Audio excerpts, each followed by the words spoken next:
Hello everyone, welcome to my live, same time every Monday and Wednesday, and this is coming to you from the island of Cyprus. So welcome to you. Don't forget to hit that thumbs up because my last live got 580 views, and I'm sure people watch a live and sometimes just forget to hit that thumbs up, so that would be really appreciated too. I think that might be my highest live, actually, 580 views. So thanks for that. That shows me the title was obviously very important to people. So if you want to know more about that or what happens from that, or if it's happening in your country, as I say, it's all of Europe right now, but it will extend elsewhere as well. So do let me know about that. If you don't know what I'm talking to, then go and check out my last live. And we'll begin with a few catch-ups. Let's catch up on Workaway, the volunteer system that we use here. And I've said before, the only reason we use the Workaway system is because it checks people. So there are checks on volunteers coming. Obviously, if I know people, you can just email me and come without going through the Workaway system. If I'm aware of who you are, then that's fine. If you want to come and volunteer here, mostly helping with the land and the growing, pruning trees, but sometimes our projects that we've got going on, whether it be building something or creating things out of pallet wood and so on and so forth. At some point, I would like to start doing my bottle brick. That was what I was thinking, brick, my bottle walled greenhouse I want to build from the old pig pen. There's no walls there at all now. All that's left there now is the feeding troughs, and a concrete slab was already there. And we've been saving bottles, and people have been giving us bottles. We haven't got enough to do the whole thing yet, but obviously we can start it.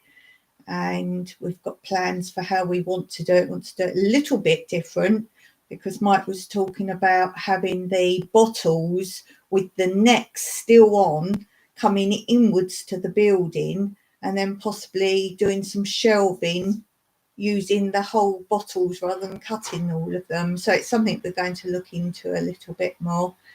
Thanks for the thumbs up. Appreciate that very much. I want to go through a few little updates since we last talked, bits and pieces, but I'll update you, as I say, on the Workaway first. As I said, we had somebody asked to come from Egypt, and we declined that because they wanted to come over Christmas time, and we're not doing that. We have had one yesterday applied to come, and he said he's arriving in Cyprus today from the USA, or he may have gone another location first, but he's actually an American, and he could have been elsewhere and then flying here. And he said he wanted to come. He was coming here today. Is it possible that he could come here as a Workaway? And I'm like, yeah, great, as long as you realise our shower is solar. And be aware that we don't have any volunteers here over Christmas or January. We've been waiting all day to hear from him. So that's really good manners, isn't it? That's lovely. It's now 5:30 at night. So luckily, because we have a lot of this kind of thing where they ask to come, but they've obviously asked multiple people at the same time and then just pick which one is affirmative to what they prefer to have. And we're obviously just a backup solution. Luckily, we're so used to that, we didn't bother to go and clean it or get organised or put bedding on or anything like that. And so glad we didn't, particularly with the situation that I've put, that we've got other things going on right now anyway. But had he wanted to have come and came, and then we said, sorry, we've got a situation back and forwards to the vet at the moment, and you know, you'll have to get on with it for a little bit. I'm sure we would have got a bad review, but just not turning up when he says, it's not like it's in the future, oh, can I come in so many weeks' time or months' time, and circumstances change. He actually said, yes, I'm coming tomorrow. Can I come? And it's not a repeat message to everyone. They put in details like to your olive farm and blah, blah, blah. So they make it adaptable to you, not like a general message sent out. So I'm arriving tomorrow. Is it possible to come and help on your olive farm? We say yes, and that's it. So had we been the fools that went running around sorting everything out, and he's got a YouTube channel, so I will go on his YouTube channel and obviously just let them know what sort of person he is for reliability and honesty. So that's my little rant there.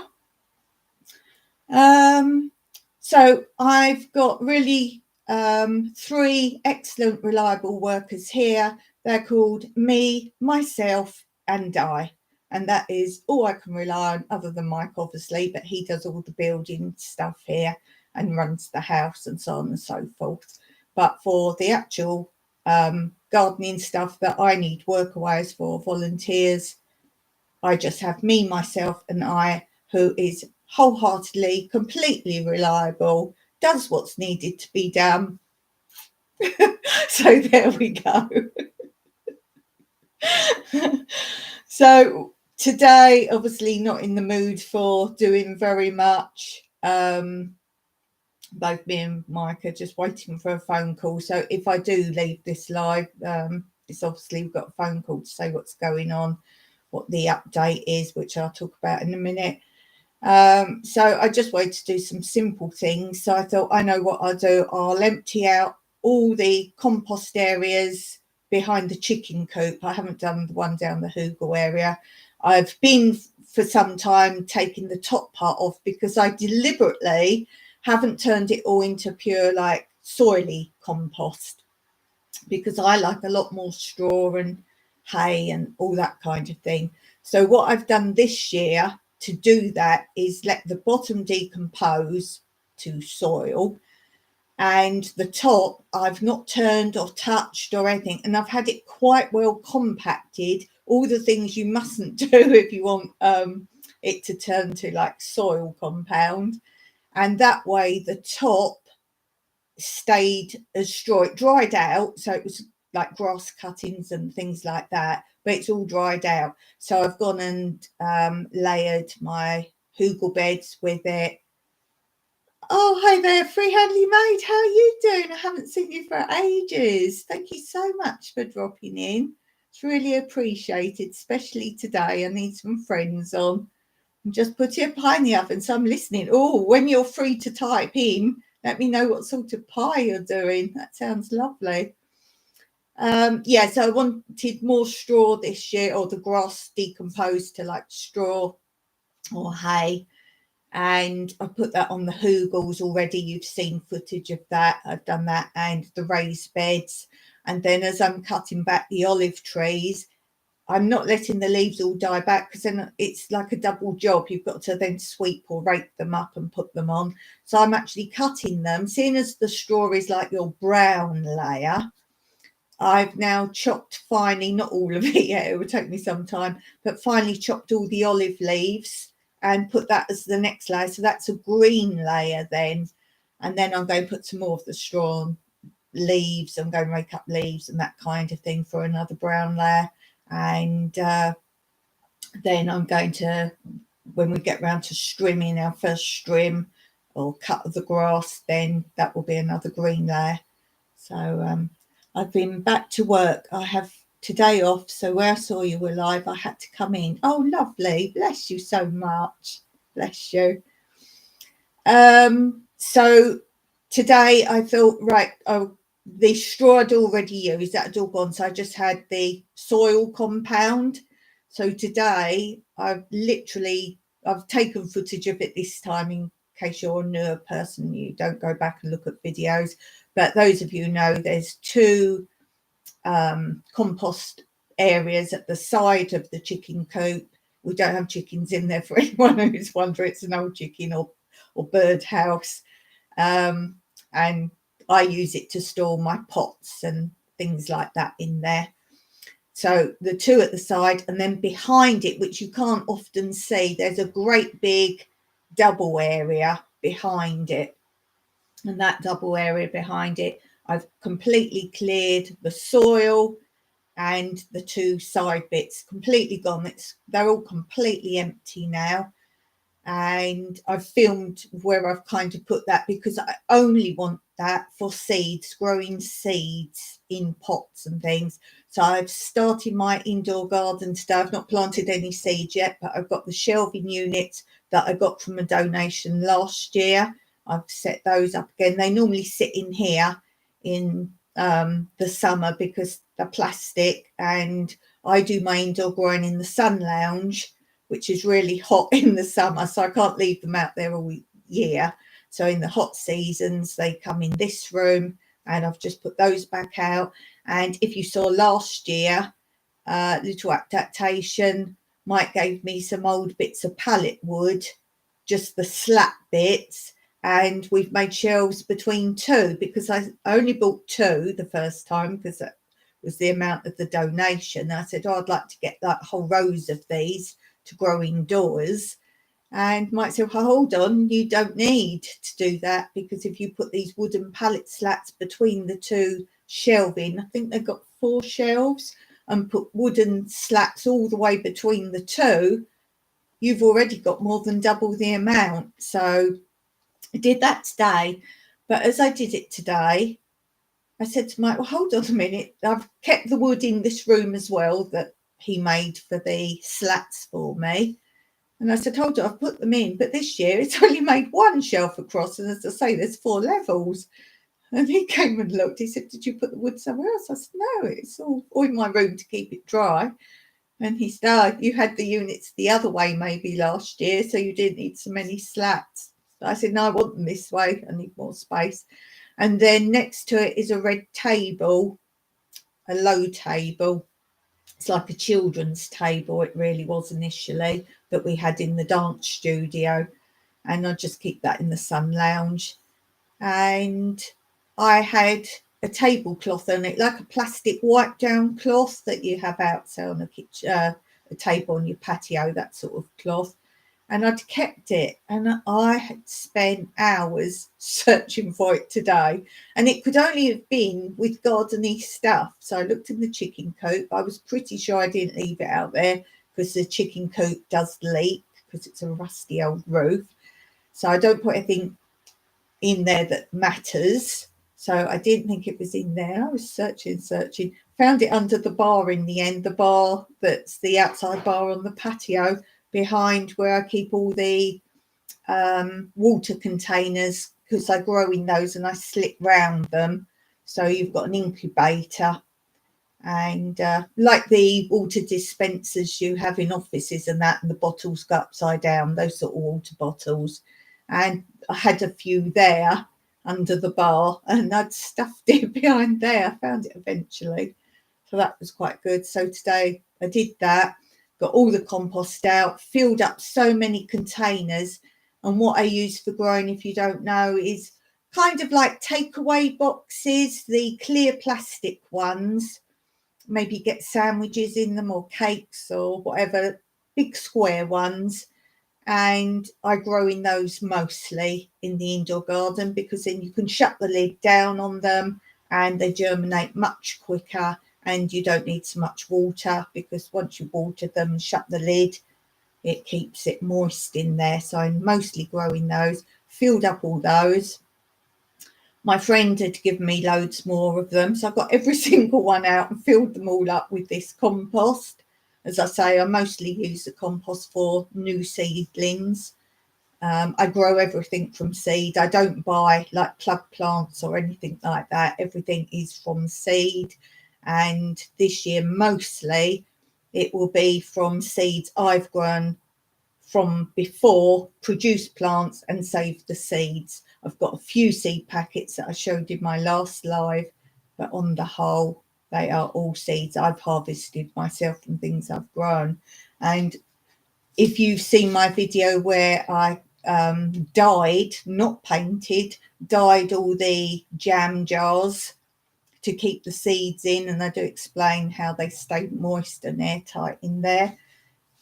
You'll see that on the video I showed them all set out pretty on shelves, all coloured glass, and today I did this as well. And this is literally the 3 shelves of the bookcase the jars are on, and they're kind of set out pretty on the shelves and not in any particular order, just it looks pretty in colour. All the colours I've mixed on the shelves, you can see the video of that. And the colours on these are the colours of the jars.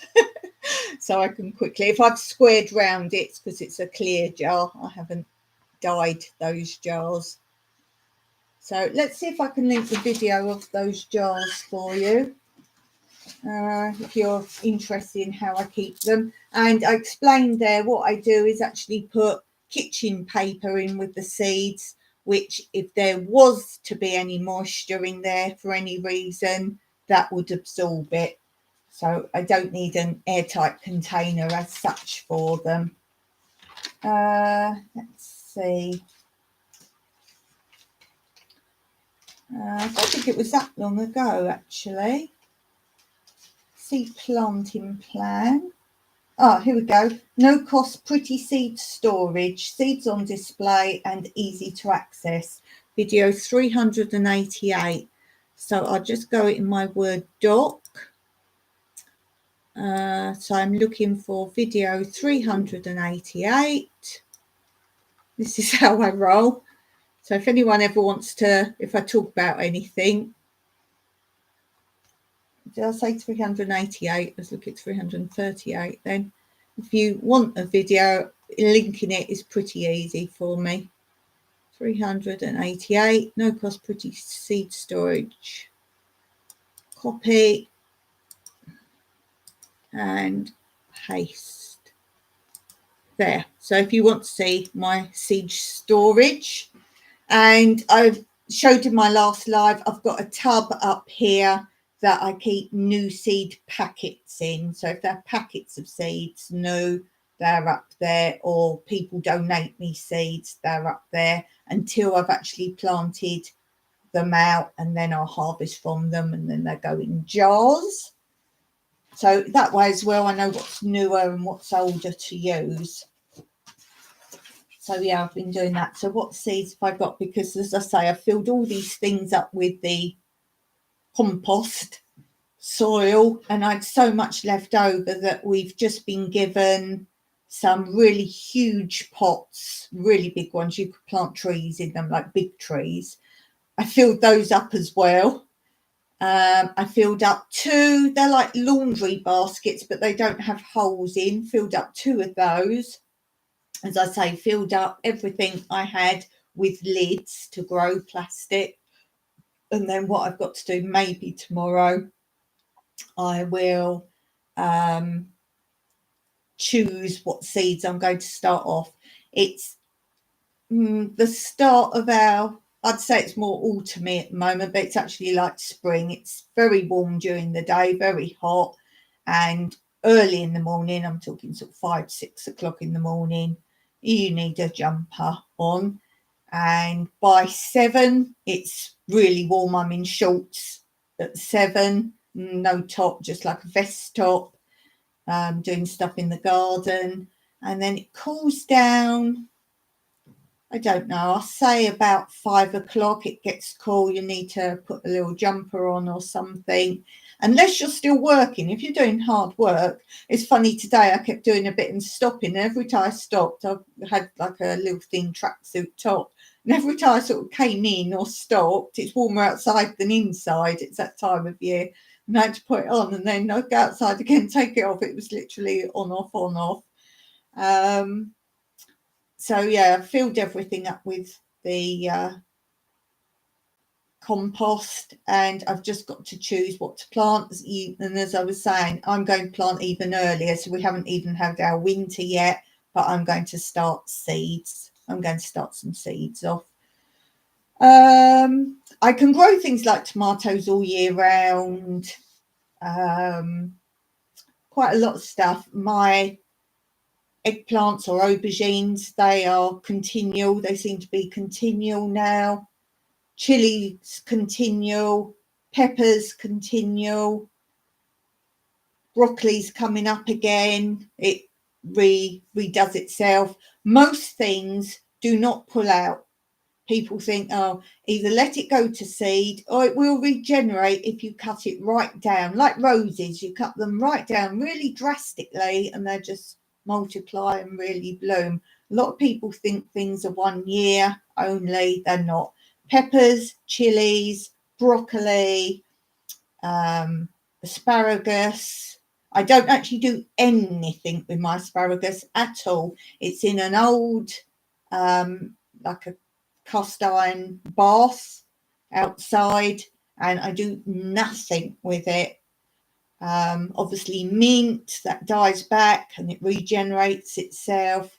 I would say most things I grow keep reoccurring. Yes, I do put new seeds in because eventually some things have got a 5-year growth and then they get a little bit weedy, like as in stringy. So some things need regenerating, but I also like to grow more of everything. And I don't grow all the same thing in the same area. I'll grow one bit up there, one bit there, one bit over there. Because if you do ever get blight or bad weather, some areas will be fine from that. And it's also a good experiment to see what grows better where. As I say, I have hugel beds, raised beds, things in pots. So you can really experiment yourself as well and see what works and what doesn't work. So yeah, I've got to think about what I'm going to grow. I'm going to grow a bit of everything. I want to grow more varieties of tomatoes this year. And I'm going to split them up. In the hugel beds, I do mix them up. Sherry from Black's Tropical Homestead sent me some seeds. I've kept hers separate for the pineapple tomato, so they're separate. And we bought some tomatoes a little while back at Timmy Market because they look really different types of tomatoes and I wanted to grow those. So we bought those, so I'll keep those separate. Vine tomatoes, I'll keep those separate. We've got different types of plum tomato, cherry tomatoes, all different sorts. So I'll get some of those in. They should grow easily. I start my zucchini off now. With zucchini, I keep putting seeds in, like a lot of my things, a few, then a few more, and just keep going all the way through the year and just keep going in a circle. You'll soon know what doesn't grow. And just because it said don't plant them then or do plant them then, put a cloche of some kind over it, whether it be the top half of a big water bottle or some form of plastic. If you get cold or frost, or sometimes a lot of rain can ruin a crop, just let it hibernate. But do give it a try. Try and keep things going.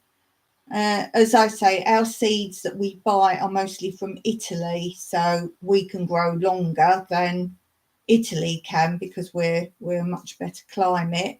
So look at where your seeds are from. So just because the seed packet says don't plant then or do plant them, where is it from? They're telling you from where the seeds are manufactured from. So do look at that as well. And look at YouTube videos that have a climate similar to yours, even if they're another country. Look at your growing seasons. So look at that as well. So what have I got on this list? As I say, this isn't all my seeds because I have seed packets up there, but these are what's in the jars. Got plum tomatoes of different sorts, cherry tomatoes, another plum type, vine tomatoes, yellow melons, sweet melons, peppers, lots of different types of peppers, radish, broccoli, cucumber, leek, okra, which we call ladies' fingers, onions, pumpkins, sweet corn. My sweet corn did well this year. Lettuce, and that. We've got 4 different types of lettuce I've got now. Grapes I've added to my free seed giveaway, so it's due soon. I choose someone that's in my community to give free seeds to once a month, and if you are selected, you will be notified only by my community posts page, and you'll see the same picture every month pops up, so you can easily scroll through and see. And I don't let the person know, I just put it on my community post. It will be the very beginning of December.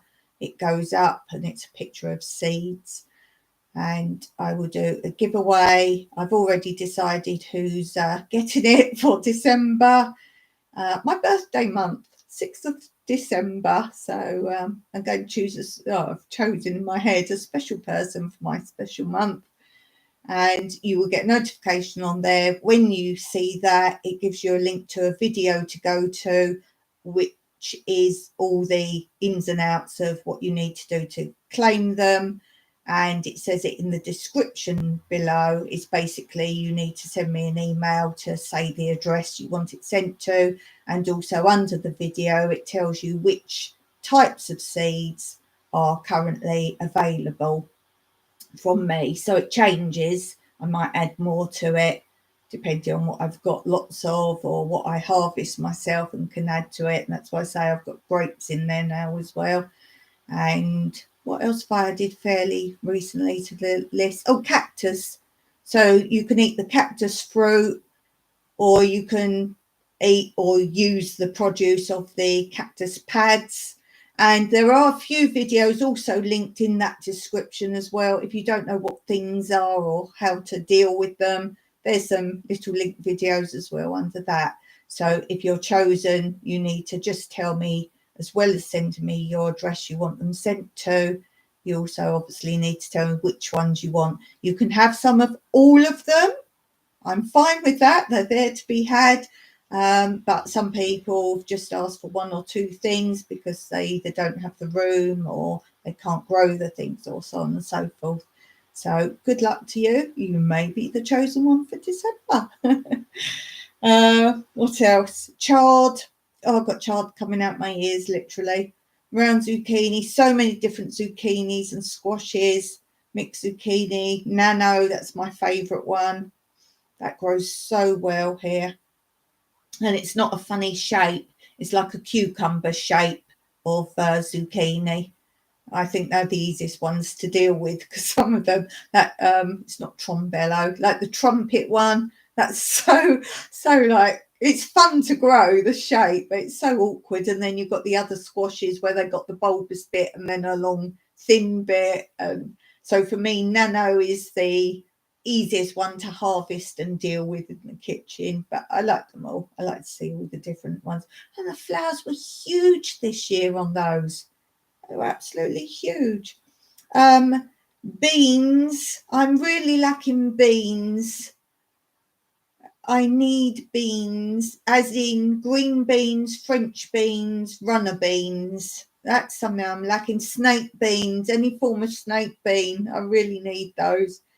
Chives. I'm having trouble with chives. I've grown them, seeded them several times. Only once have I got them to grow, and they're supposed to be so easy to grow. Only one time, and I'm still harvesting. That's something else that grows again. It never stops growing. I've harvested seeds from it, and somebody said, I can't remember who it was, but it was one of you guys, gave me the advice.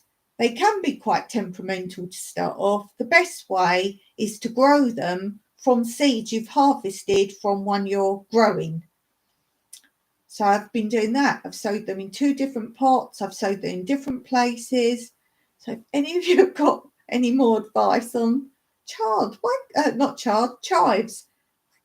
grow chives anymore? The first time, sprinkle some seeds in. So it's not what I'm doing, because I did it one time. And then I've got the other side of the coin, where some things don't give up on things, because some things I've tried to grow the first year, maybe even 2 years.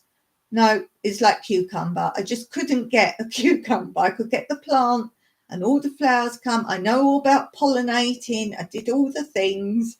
I'm the greatest pollinator. I'm fine with pollinating. I do my own way of pollinating as well. I get actual two heads and rub them together. That's the best way to pollinate. But obviously some things are too far apart, so I use a little paintbrush. That's easy. I'm great at pollinating, did all the things. As I say, I think 1, maybe 2 years, couldn't grow them. And then the next year, oh, cucumbers everywhere. And they're still going now, cucumbers all year long. We actually had far too many, so because I planted far more than I needed to try and get at least one growing, and they all took and grew. I know it can depend on weather and conditions and so on and so forth, so I know there's other elements at play, but yeah, it makes me laugh. So never give up on something. Don't say, I couldn't grow that. Maybe just a little bit of different soil or different location in the garden or anything. Anything at all. So don't give up on something. What else? Where are we up to? Oh, loads of different types of chili. I've got great big long ones. I've got the tiny Mexican chili, really hot ones, mild ones. I like chili. Flowers. The only flower seeds I've got is 4 o'clock flower. They're called many different things, and you'll notice in videos I call them omedos flowers. Quite often I say omedos flowers. They're not called that. It's because when we first went to a village here called Omedos, they had all these pretty multicolour flowers there, and I got some seeds out of them, and I grew them, and I didn't know what they were, hadn't got a clue. And I grew them, and we just called them the omedos flowers. We never know. I know these days you can take pictures and it tells you what they are, but I didn't have a mobile phone that took pictures or anything.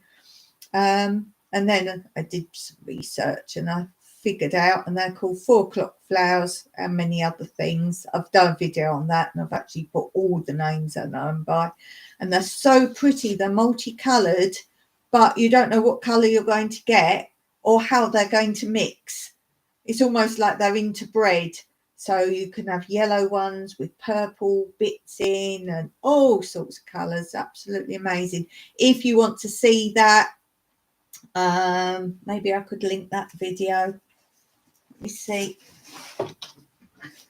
Let me see if I can link that, because I know a lot of people don't know them, and this is one of the seeds in my giveaway. Video 53. People sound really organised. I have to be with my condition. I'm really not. Oh, I just won't have a clue. Right, video 53, scrolling up.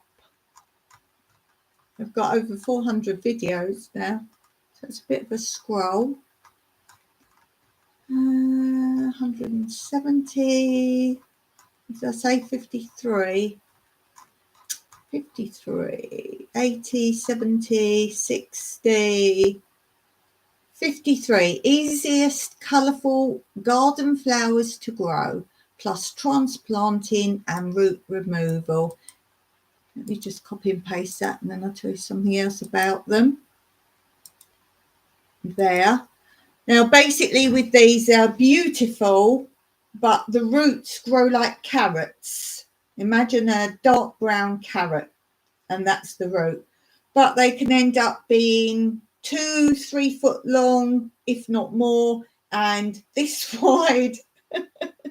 They can get really big, and the seeds are inside little green pods. It's not like the flower becomes a seed. It's a little pod, and you'll see like a big black, like a pea, not quite as big as a pea, but they're quite a good size.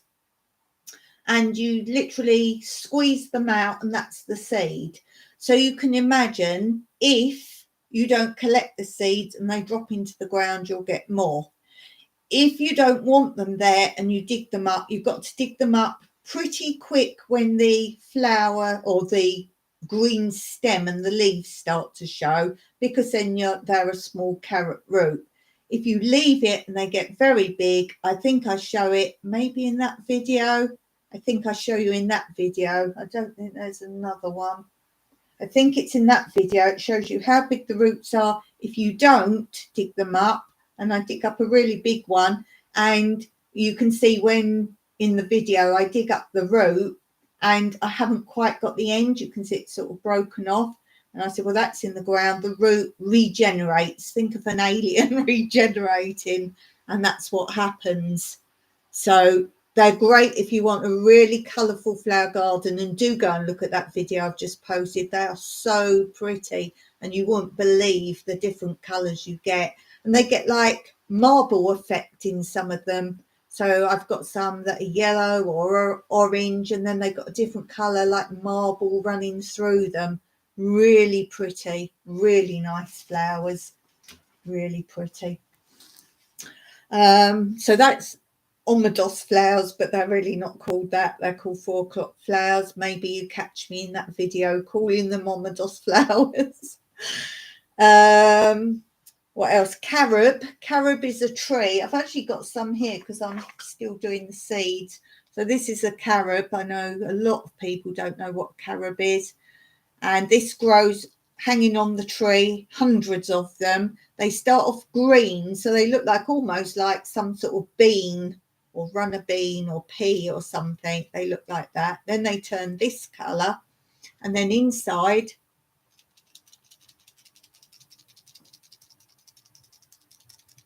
don't know if you can hear that. You can hear, I don't know where the mic is. Don't know if you can hear that. That's inside. When these are growing, you can actually eat this as it is. You bite it and chew it, and it's a bit like sort of toffee, kind of. But they make them into syrup or chocolate, like a fake chocolate. They're also made into medicine for your stomach. It's very good for if you've got stomach issues. They've also made them into lipstick. They're a product of lipstick and vinyl records that you play, that and so on and so forth. If you open it up, these are the seeds, the carob seeds. So they're the carob seeds inside. So I have these, and these grow into really big trees. You could prune it and keep it down and just have a little small tree. And the leaves are fantastic for compost. They drop the leaves do drop, so it's a tree where seasonal, you have really green leaves and they drop. The wood is fantastic for burning, or if you do like cooking on wood. I can't think of the word now, like barbecue but on wood, and it gives a really good aroma. So that's carob. So they're in my seed giveaway. They're great trees for shade. As I say, you can have a small garden and just, you could almost bonsai, have a go at bonsai of them. So they're really good. But as I say, here we use them for so many things, the wood particularly. And you can feed the carobs just like that to goats, horses, dogs like them. They give them a really good glossy coat. So there's that. What other seeds are in my giveaway? Cauliflower, I'm growing. Chilies, I've said. Olives, I think I've added olives to my giveaway. So again, you could keep a miniature tree, or makes great shade. Again, olive branches are very good for goats and any other animals that eat that kind of thing. Almonds, we've got to really get our almond tree downsized. We've got 2, and we noticed today growing out of the ground is another little one like this. So we've got technically 3 almond trees now. They're huge, our almond trees, but I love them for the blossom. If you want really nice blossom, almond trees are great for that. Lemon trees, I think I've got some lemon seeds in my giveaway. Watermelon, I think I've got those in the giveaway as well. As I say, it's a wonder, that video. Broccoli, I think I said broccoli. Did I not say broccoli already? Yes. Oh, I've got four broccoli. Cactus, so you can grow cactus for the fruit or the pads. Peppers, walnuts, not the round walnuts, they're like an oval walnut. They're the walnuts we have here. Grapes, I've said. I've got seeds from the mini munch cucumber that Josh from In Your Yard Homestead sent me. I've harvested some seeds of those. That's what I do when I grow anything new. I know everyone's all excited and wants to eat their first ever of what they've grown, but for me, I save the first one for seeds, because I feel then if no other ones grow, you've got multiple chances of trying again. Whereas you get all excited and you want to eat the first ever one, it's gone, unless it's something you can keep the seeds separate, but some things you can't. You eat it and it's gone. I've got another tree. I can't remember the name of it without looking, but it's not a palm tree, but it's got big kind of leaves like that, and here they use it for shade and building and roofs and things like that. Aubergines, as I said, eggplants, they just grow continual all year, every year now. Other melons and other cucumbers, so they're just the ones in the jars. So that's what's happening with that. And then my hugel beds, I've done my plan for what I'm going to grow in my hugel beds this year. Let me just look. And as you all know, I'm saving up for fruit trees for the spring. Someone asked me in my last live, how much are they and what size are you getting? I don't know how much they are. The amount of what I get depends obviously on what I can save, and any donations between now and then I'm going to put towards getting as many as I can. The size we want to get is that they will produce this year, next year, because we're not getting them to the spring, that I want them to produce or be very close to producing age. I want to also get some strawberries, raspberries, blackberries. Specifically, we're talking about peach or nectarine trees, plum trees, peach tree. Did I just say peach trees? Peach trees, yes, because it's a peach or nectarine.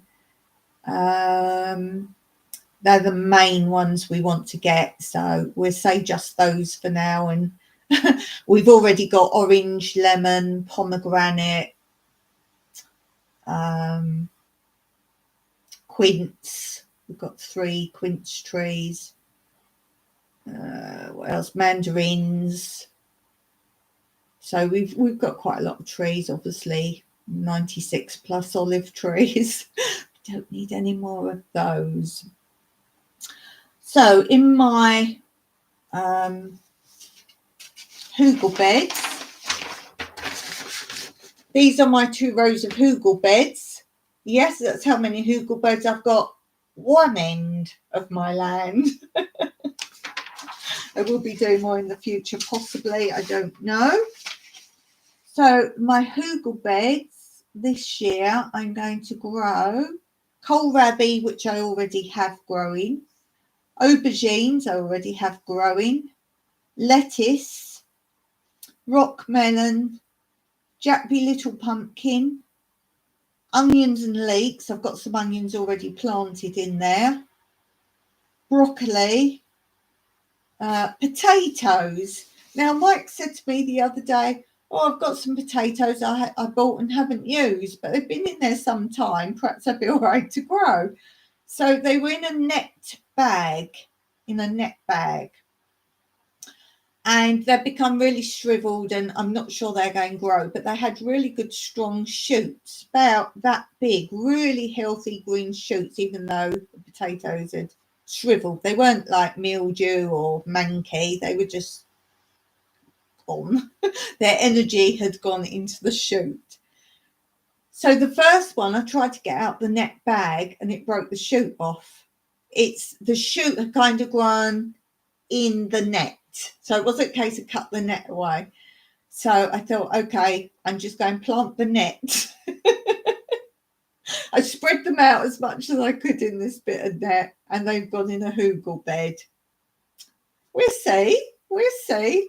I did a big series year before last on potatoes, growing them in all different methods, the same potatoes, the same batch, in many different methods, every method you could think of how to grow potatoes.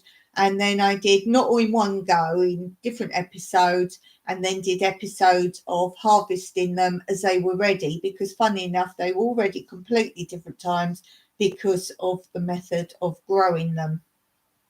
So if you want to look at that, you'll have to look in, I think it's in the playlist of my produce or what we grow, that kind of thing, which is a big playlist, but you'll find them. Or as I say, if you're very interested in a particular video and you can't be bothered to search for it, just ask me and I can quickly reference. As I say, it went over several episodes and over a span of time because some were ready before others. And if you want the conclusion of that, which is the best way for me to grow potatoes, definitely hugel culture bed.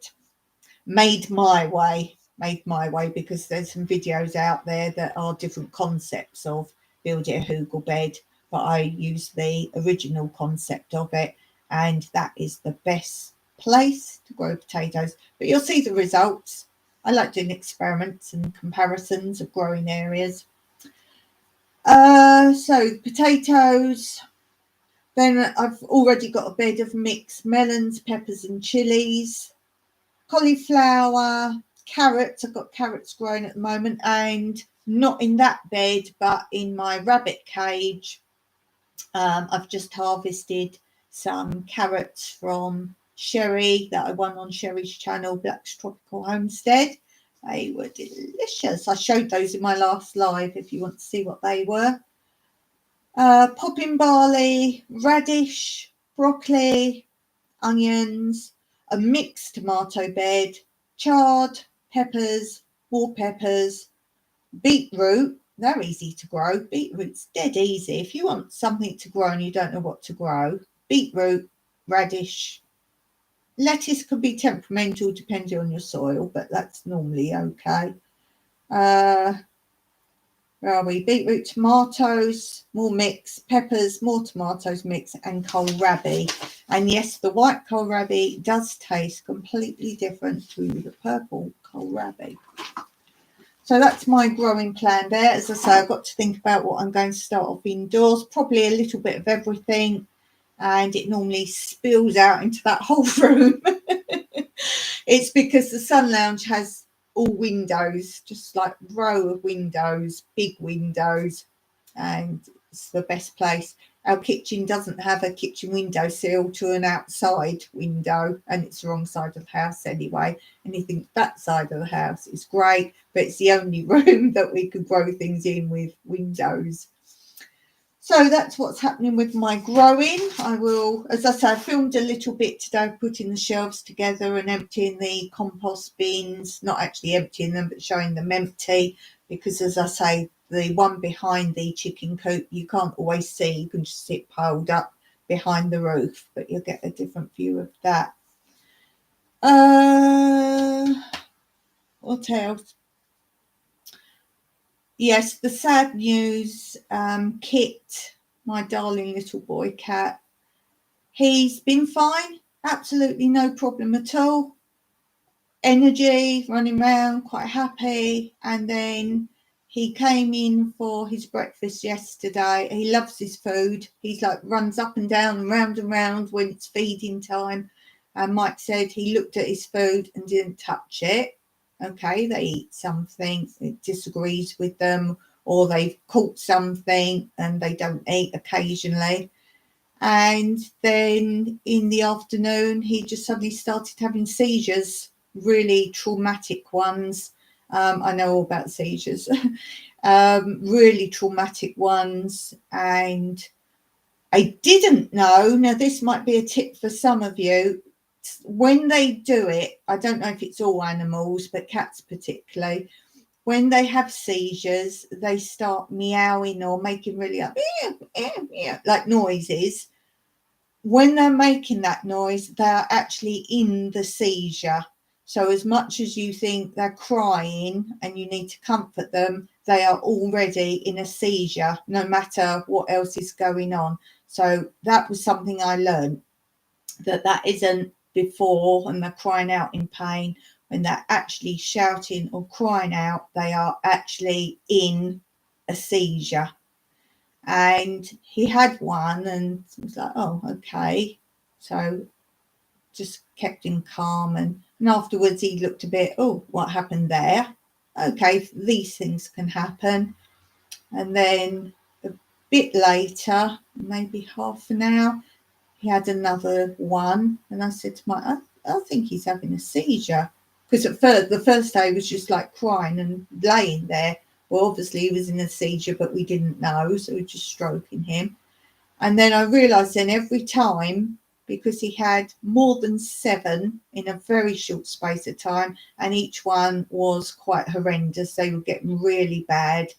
And I had the sense to actually film the last one. And I've deleted it. I was going to put it out, might help people, but it was very traumatic, the last one.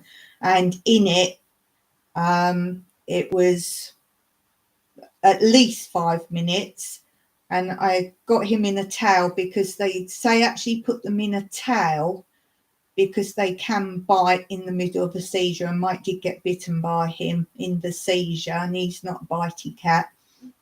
And I put him in a towel and I said, we just got to go. We're going to go now, because I know from my brain damage that the more you have and the longer they are, the more it can actually make permanent damage. So we got him in a towel and I rushed Mike out the house and we went straight away.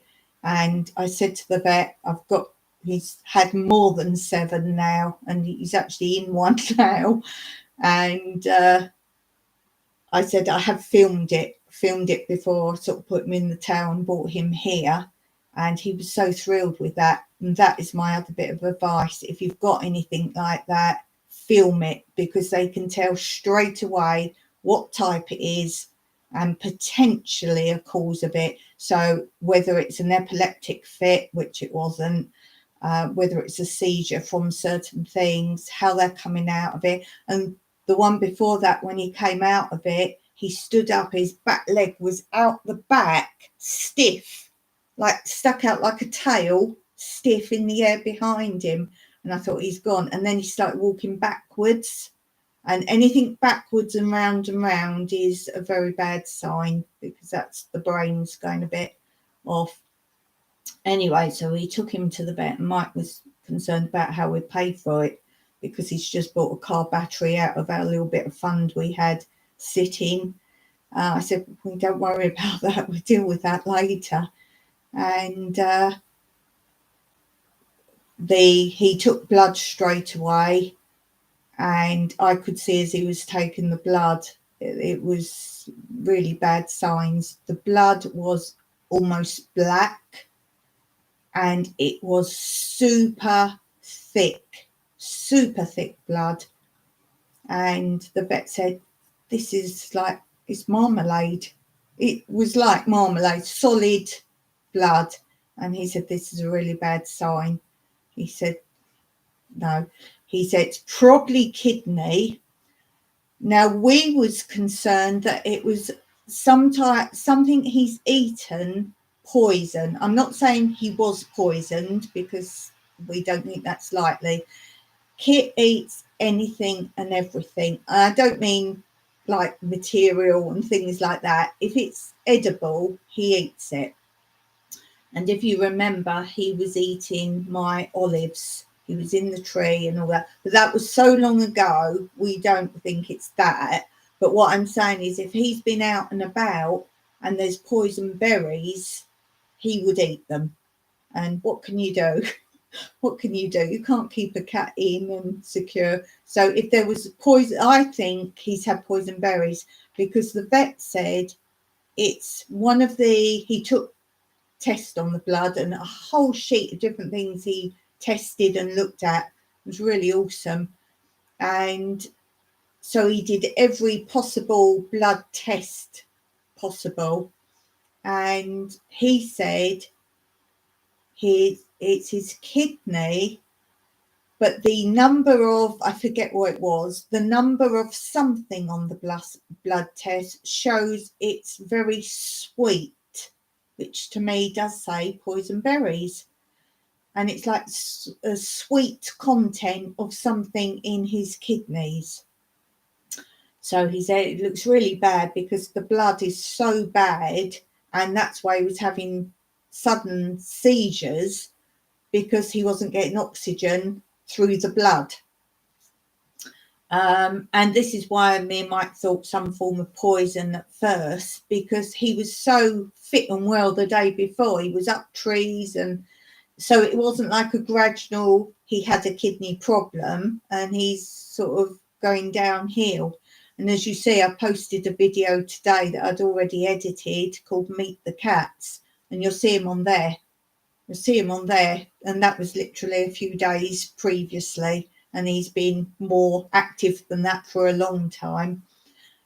So he said it could be kidney damage first, and it's led to seizures, but we don't think so. And from our story, he says, no, you're probably right. Something he's had somewhere. I was worried at first it was a snake bite, and as you say, he's so fluffy. I've tried to look all through him, because that would be a type of poison, but I thought he would have been dead by now if it was a snake bite. So the vet agrees with us. It's probably something he's eaten from somewhere, and it's caused a problem with his kidney. And I'm glad we took him in, because literally he was getting worse and worse with these seizures. He had too many in a short space of time as well. And anyway, the vet put him on the drip straight away to try and thin out the blood. He said very likely he'll have to put him down, because this damage could be so great. And he said obviously there could be might be some mental after effect of it. We won't know till if he gets back on his feet, if he's gone a little bit crazy or anything. But he said, I don't just put animals down. So he said, we'll give it 24 hours a chance.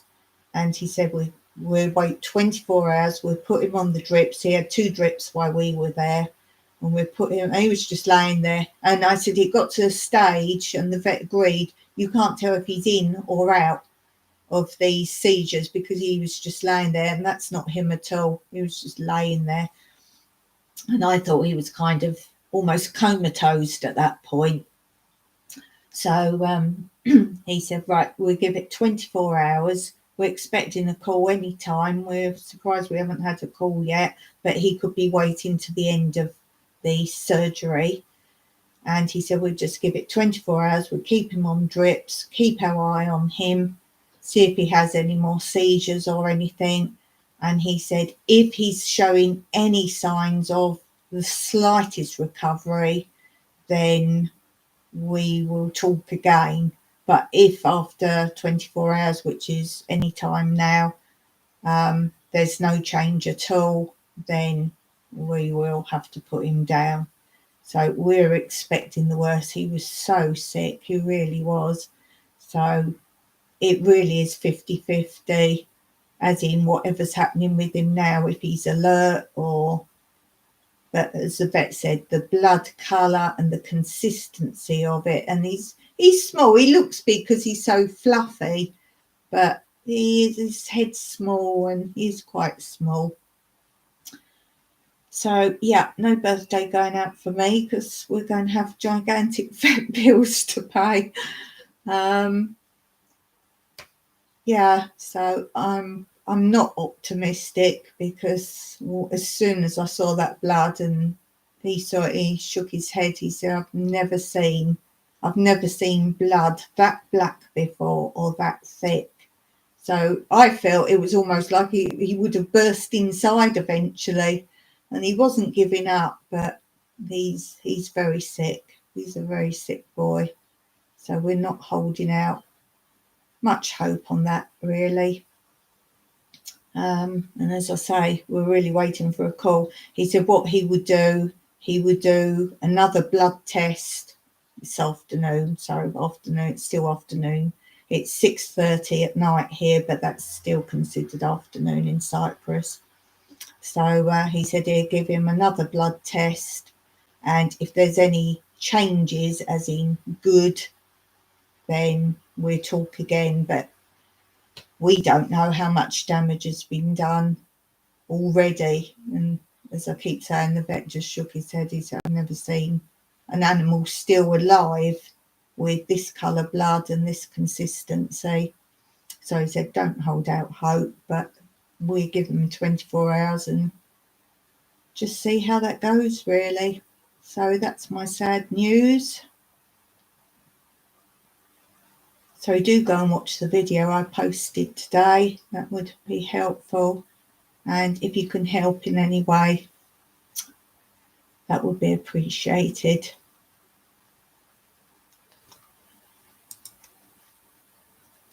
Hi guys.